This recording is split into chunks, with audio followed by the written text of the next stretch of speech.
여러분 안녕하세요. 오늘은 교종사회론 14주차 강의 날입니다.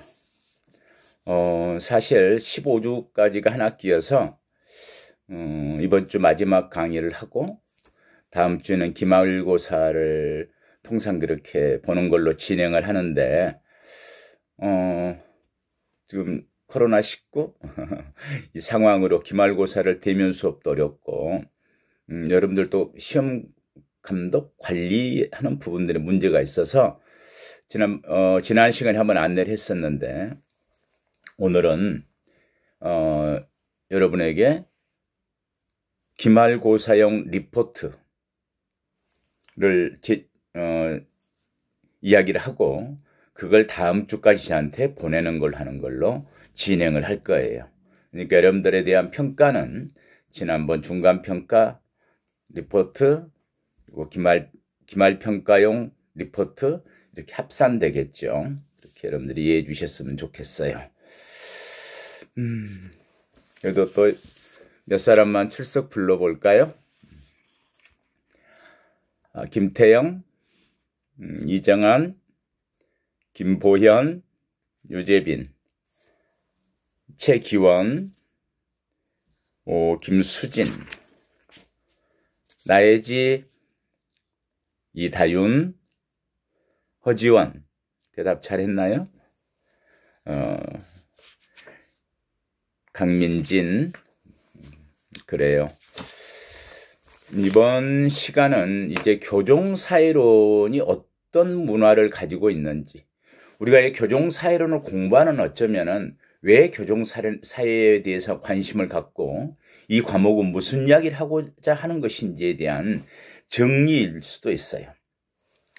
물론 이 시간의 수업에서 기말고사용 리포트도 하나 나갈 거예요.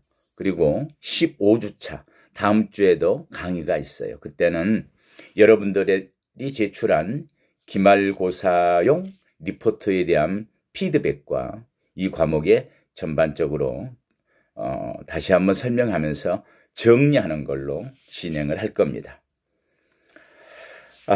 이 시간에 한번 내용 볼까요?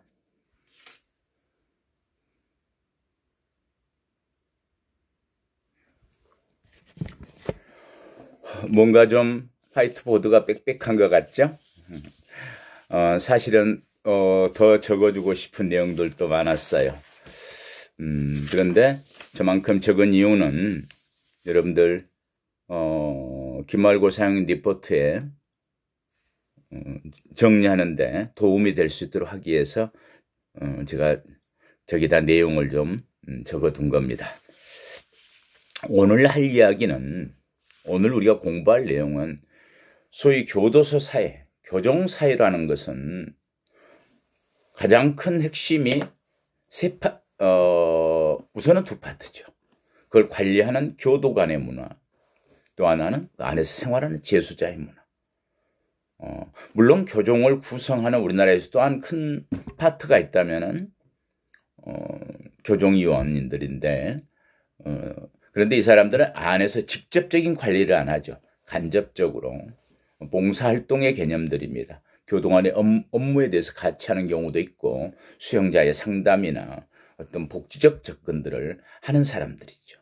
그래서 꽤 큰 조직입니다. 5천 명이 항상 대한민국의 자원봉사자가 교종에서 활동한다는 건 대단한 거죠.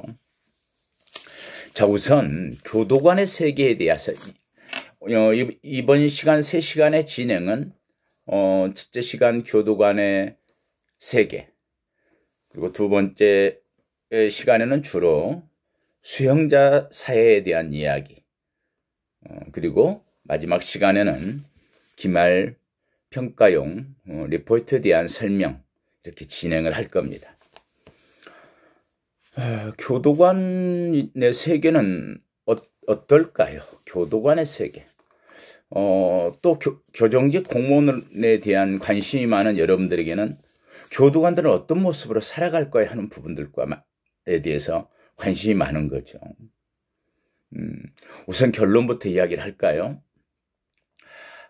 교도관도 또 다른 재수자 이런 표현도 쓰고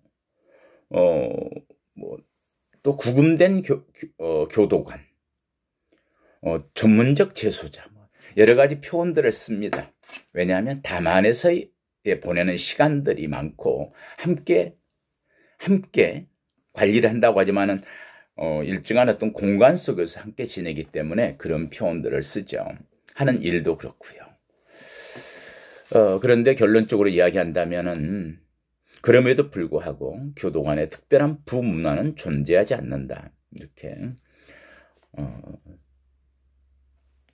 모든 연구 결과들도 그렇고 사실 실제로도 그럴 수가 없죠. 자유가 박탈돼서 생활한 사람들이 갖고 있는 문화와 어떤 관리자로서 일상 업무로서의 교도관의 세계는 굉장히 그 문화 자체가 한 공간에 있다고 하지만 전혀 다른 거죠. 그런데 이제 교도관, 기본적으로도 그런 이야기 했지만 교도소에서는 전 세계 교도관들이 뭐가 가장 어려울까요? 했을 때 두 가지를 이야기한다고 그랬죠. 하나는 뒤에도 나오겠지만 예측할 수 없는 위험성의 부분은 항상 존재한다는 부분. 부담감이 있죠. 위험성도 있고 거기에 따라서는 늘 어떤 부분의 책임에 대한 부분도 있기 때문에요. 이야기도 정말 하고 싶은 이야기는 많아요. 갈수록 그런 부분들에 대해서는 이제 시설과 제도가 커버해 주기 때문에 어떤 책임으로부터도 자유로운 부분이 있는데, 사실은 어떤 일이 위험성이 있다고 한다면은 형법의 논리에 있어서 위험성의 논리란 부분이 있죠. 그 업무 자체가 위험하다면 거기에 대한 책임의 한계가 주어져야 되는 부분들 있잖아요. 그래서 늘 위험에 대한 불안감, 예측할 수 없는 위험성은 있지만 사실은 교정 현장에 있어본 저로서는 일반 국민들이 그리고 교정을 잘 모르는 사람들이 생각하던 것보다는 훨씬 위험하지 않다, 이렇게 이야기를 할 수 있을 것 같습니다. 두 번째는 내가 하고 있는 일들에 대한 중요성들에 비추어 볼 때 세상 사람들 우리들을 잘 이해를 못해. 안 해줘. 그래서 우리의 어떤 지위에 대해서 낮은 어떤 지위로서의 인정을 받는 것 같아 라고 하는 불만감이 있다는 게 전 세계 교도관들의 공통적인 이야기라 그러는데, 그 부분에 대해서도 굉장히 우리나라의 교도관들이 자부심이 높은 조직 이렇게 생각합니다. 기본적으로 대한민국 교정이 전 세계 교정을 선도할 만큼의 법의 정비, 조직의 문제, 프로그램의 문제들에 있어서 앞서가기 때문에 선도한다는 표현이 맞을 것 같아요, 지금은. 예전에는 늘 교정 선진국들, 그래서 유럽이나 미국, 일본이 이렇게 앞서가는 걸로 생각을 했었는데, 사실은 교정 현장을 세계를 돌아보면 대한민국 교정처럼 첫째 안정적이고 유능한 직원이 있고, 이제는 국민들의 인식도 높아져 가고, 그래서 굉장히 조직의 어떤 자부심 있는 조직, 그리고 개개인은 굉장히 자긍심에 넘쳐 있다라고 생각을 합니다. 그럼에도 불구하고 교도관들은 어떤 부분에서 또 문제가 있을까요? 늘 교도관들 어렵게 하는 부분들이 또 하나 있다면 항상 과다 과밀 수용했을 때 오는 부담. 과다 과밀은 더 많은 업무량, 그리고 긴장의 이야기, 긴장이 일어날 수 있는 가능성, 그리고 이제 누범화와 또 구금이 장기화되는 경향이 있죠. 왜냐하면 중형 위주고 용서 없이 구금을 하겠다. 또 가장 큰 영향을 미치는 게 이런 게 있어요. 불구속 원칙으로 한다 그랬는데 사실은 구속을 많이 시켜서 조사를 하거든요. 그런 게 수용 밀도하고 굉장히 영향을 많이 받습니다. 그리고 이제 우리나라는 그러진 않지만은 법원의 핸드스온 정책, 간섭에 대한 부분들. 근데 우리는 법원의 간섭보다는 시민단체, 인권위원회 이런 쪽들에 대한 관련성들 때문에 초창기에는 좀 어려웠지만, 저는 이 부분도 우리 하나에 잘 운영한다면은 인권위원회 같은 데가 외곽의 지원단체 역할까지 할 수 있다. 무슨 이야기냐면 처음에는 인권단체를 불편하게 생각했어요. 교도관들도. 하지만 지내보니까 인권위원회에서 진정을 접수하고 면담을 하고 난 다음에 우리에게 교정에게 요구를 하죠. 이런 걸 개선하세요. 뭐 이런 부분들이 인권위원회에서의 의견입니다. 이걸 반영해야 되기 때문에 라고 하는 어떤 이유가 되잖아요. 발전하는데. 우리 교도관들부터 교정 직원들부터 문화가 이렇게 바뀌었으면 좋겠고 앞으로의 교정 운영도 든든한 어떤 외곽의 하나의 단체가 있다 이렇게 생각해도 될 것 같아요. 아무튼 그런 부분들이 과다 과멸 수용, 재범의 어떤 계속해서 누움화되는 상황, 장기적인 어떤 수용들 이런 부분들은 교도관 문화에 영향은 미치죠. 자, 그러면 교도관의 의식과 어떤 태도들 이거는 어떤 데와 관련지일까요? 재수자의 관계 속에서 그렇죠. 교도관이 갖고 있는 의식과 태도들은 어떤 권한상의 문제들이 많아요. 합법적인 어떤 권한들, 내 신분과 지위에 따른 합법적인 권한을 갖는 거고요. 재수자 사이에서. 요즘은 더 중요시하는 게 전문가 권한이에요. 뭔가 해결책을 제시하는 능력과 기술이라는 어떤 전문성 같은 걸 더 많이 요구해가는 교정 상황들. 앞으로 이 부분이 더 많은 요구들이 있을 거라고 예상됩니다. 그리고 교정의 발전이라는 부분도 이 전문가 권한, 전문성하고 밀접한 연관성이 있죠. 그리고 이제 신용 권한, 충성과 복종을 이끌어내기 위해서 그 인성을 이용하는 능력, 그 관계성 같은 걸 잘 이용한다. 또는 그런 부분들에 대한 능력을 활용해서 신용 권한을 갖는 것. 그러니까 재수자와의 관계에 있어서 교도관이 갖는 권한, 소위 어떤 의식과 태도들, 이런 부분이 지금 이야기입니다. 그리고 이제 보상 권한, 뭔가를 수용자들에게 어떤 걸 보상해 줄 수 있는 그런 어떤 권한을 행사할 수도 있는 거죠. 그래서 교도관의 의식과 태도 그리고 권한이라고 하는 것은 합법적 권한, 전문가 권한, 신용 권한, 우리가 보상 권한 이렇게 나누어서 생각해 볼 수가 있습니다. 그런데 이제 교도관이 갖고 있는 어떤 소외감들을 이야기해요. 어떤 일에서의 소외들, 소위 작업 소외라 그럴까요? 직무로 갖고 있는 아무래도 갇혀있는 공간에서의 부분들 때문에 어떤 직업 환경과 조건으로 인한 불만족과 스트레스를 갖게 되는 부분들도 있죠. 또 이제 어느 조직이나 마찬가지지만 어떤 것에 대한 소외감, 작업 소외, 소위 직업 소외죠. 직무 소외죠. 어떤 일에 대한 어쩔 수 없는 어떤 무력감, 어떤 규범이 느슨해져 있을 때의 혼란스러운 무규범성, 또 가장 큰 의미의 영향을 받는다는 내가 하고 있는 일에 어떤 의미가 있을까에 대한 무의미성을 갖는다면 이런 부분들은 소외감을 갖게 되겠죠. 그리고 아이솔레이션, 격리되는 것, 또 다른 재수자 같은 어떤 느낌.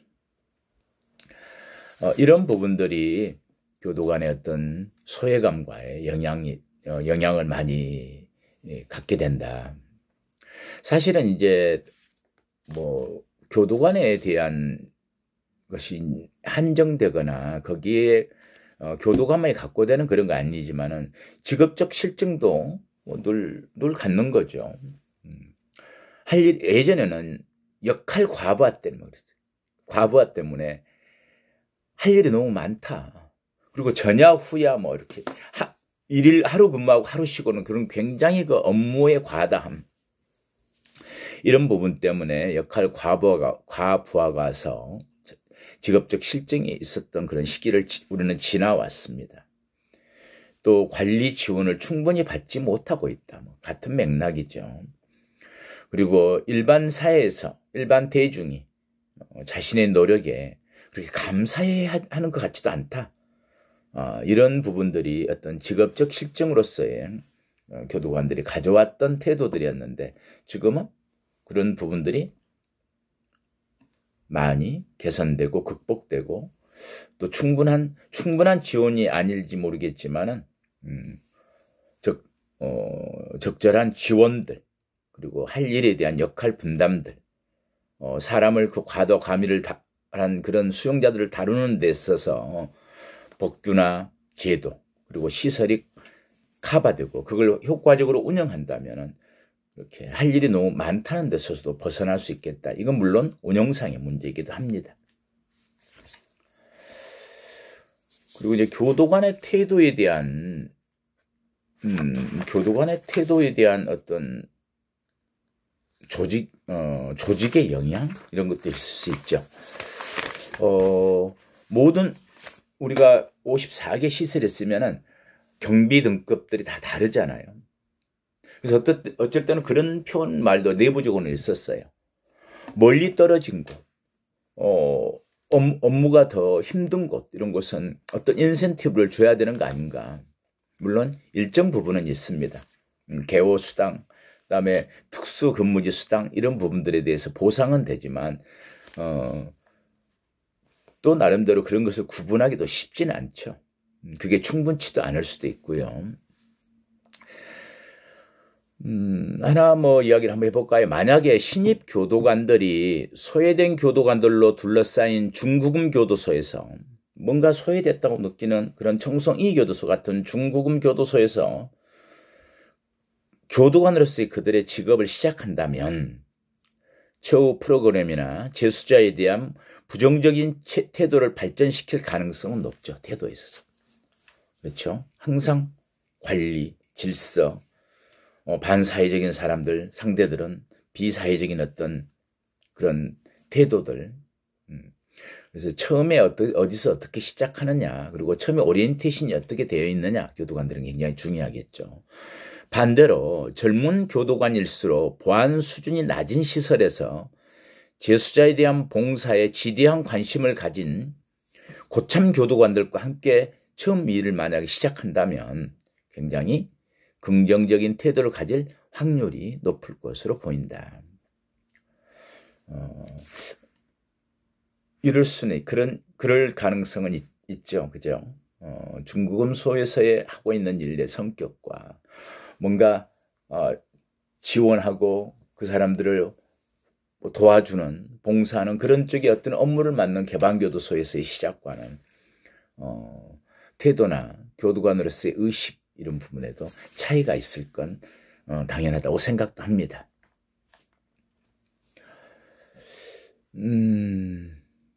그래서 이제 어떤 면에서는 그런데 가장 어떤 부분은 냉소적인 교도관들도 있어요. 어디 가나 그런 사람들도 있을 수는 있잖아요. 근데 학자들은 그렇게 표현을 해요. 가장 냉소적인 교도관이 가장 부정확하고 그들의 생각에 지지받고 있는 것으로 믿기 쉬운 사람이며 오히려 냉소적인 교도관들이 이들이 바로 존재하지도 않는 반재소자 부문화를 강력히 확신하는 사람이라고 주장한다. 반재수자들에 대한 부문화에 대해서 굉장히 교도관들이 그런 반재수자 문화를 가지고 있다. 이렇게 이야기를 하기도 합니다. 아무튼 결론적으로 그럼에도 불구하고 이런 관리 속에서의 관리자들이기 때문에 어떤 권한과 그런 어떤 의식들 이런 부분들은 또 다른 재수자다 전문적인 재수자다 이런 표현도 있지만 결론적으로 말하면은 교도관의 부문화는 존재하지 않는다. 그러나 현재와 같이 신입 교도관이 훈련되고 배치된다면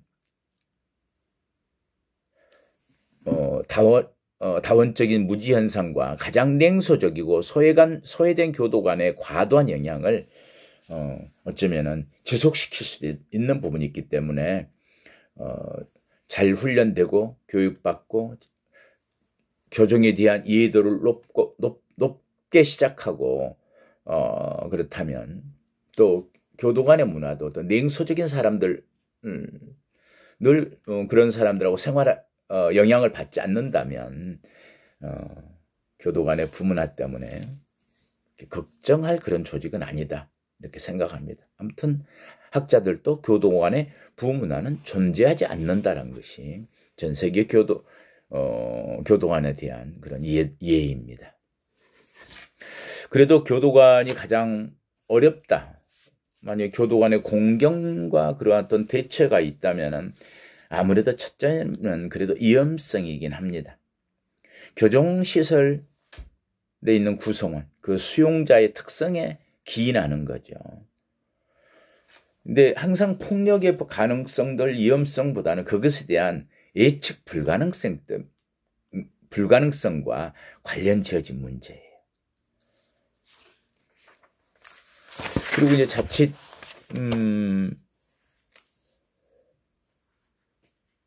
그래서 이제 늘 어떤 통제력의 부분은 권한에 의한 것이든 신용에 의한 것이든 통제력이 늘 살아있어야 될 조직이긴 하죠. 제복 입는 공무원들의 특성이기도 합니다. 이제 통제력의 이제 상실들을 갖게 되는 이유는 권위 타락이 아무래도 통제력의 상실의 원인이 되겠죠. 그런 다음에 이제 그런 걸 느꼈어요, 많이 저도. 친분에 의한 타락. 결국 사람 관계라 지역사회에서 제가 이제 광주교도소에서 근무한다. 그러면 아무래도 그 지역 사람들이 많이 들어오고 교도관과 수용자는 선후배 사이거나 친인척 관계일 수도 있어요. 이랬을 때 어떤 친분 때문에 어떤 통제력을 상실하게 돼요. 친분에 의한 타락. 그런 상호 관계성에 의한 타락. 또는 그런 어떤 느슨함의 태만에 의한 타락. 이렇게 된다면은 태만에 의한 타락은 보통 교도관들이 잘 충실하지 않고 권한의 일부를 수용자한테 임해버리는 수도 있었어요. 그러면 작업에 대한 점수를 산정한다. 거기에 대한 수용자의 관리들을 어떤 힘있는 또는 거기서 합법적으로 지정된 수용자 대표 이런 애들에게 권한을 이임해버린다면 진짜 정말 위험한 일이 날 수도 있죠. 통제력이 상실되는.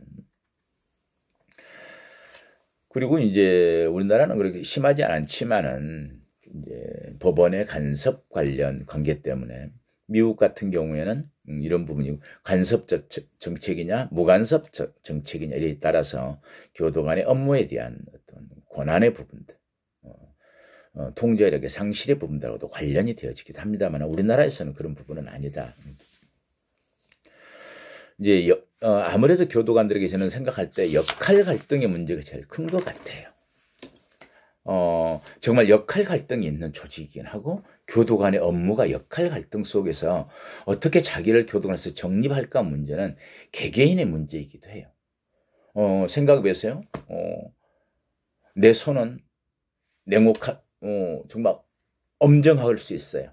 많이 관리는 머리만큼은. 그런데 가슴은 따뜻하게 안아야 되는. 이게 교도관의 어떤 이중적인 어떤 업무의 성격이죠. 통제력을 가지고 관리 감독을 잘 해야 되는 부분, 당연하면서. 두 번째는 따뜻하게 안아줘서 사람을 변화시키기에 대한 일을 동시에 수행해야 되잖아요. 근데 두 개는 역할 갈등적이거든. 이런 부분들에서 어떻게 하면 좋을까? 그러니까 두 가지를 요구한단 말이에요. 재수자들과 일정한 거리를 두기를 요구하면서, 그렇죠. 그래야 관리가 되잖아요. 엄정한 관리는, 늘 통제는 일정한 거리의 문제들. 일본 같은 데 가면 심해요. 이 부분들은. 잘하는 건지 모르겠는데. 아무튼 교도관이 지나가면 수용자는 눈을 마주치지 말 것, 이 정도예요. 고개를 숙이고 서 있거나 돌아설 것. 근데 우리는 그렇지는 않죠. 그렇게 해서 교정이 될까 싶기도 하고요. 근데 아무튼 일정한 거래를 요구하면서 동시에 그들과 밀접한 인간관계를 가질 것이 요청되잖아요. 그렇지 않고 어떻게 변화가 되겠어요? 면담을 하고 아까 말했던 전문가로서의 어떤 영향력도 발휘해야 되고 인성적으로 그런 걸 상담돼서 그런 관계를 형성해가는 신뢰관계도 가져줘야 그 속에서 다른 프로그램들이 적용되잖아요. 프로그래머를 쳐도 그럼 뭐 개방초도 되고 다른 부분들이 그런 신뢰감이 없으면 안 되기 때문에. 아무튼 부드럽고도 엄정하길 강인하길 원한다. 이러한 어떤 역할 갈등들이 상당히 심한 조직이고 그러한 직업인 건 사실이다. 이게 교도 간의 우리가 문화에 대해서는 이 정도 살펴보면 될 것 같아요. 다음 시간에는 수용자 사회 문화에 대해서 알아보도록 하겠습니다.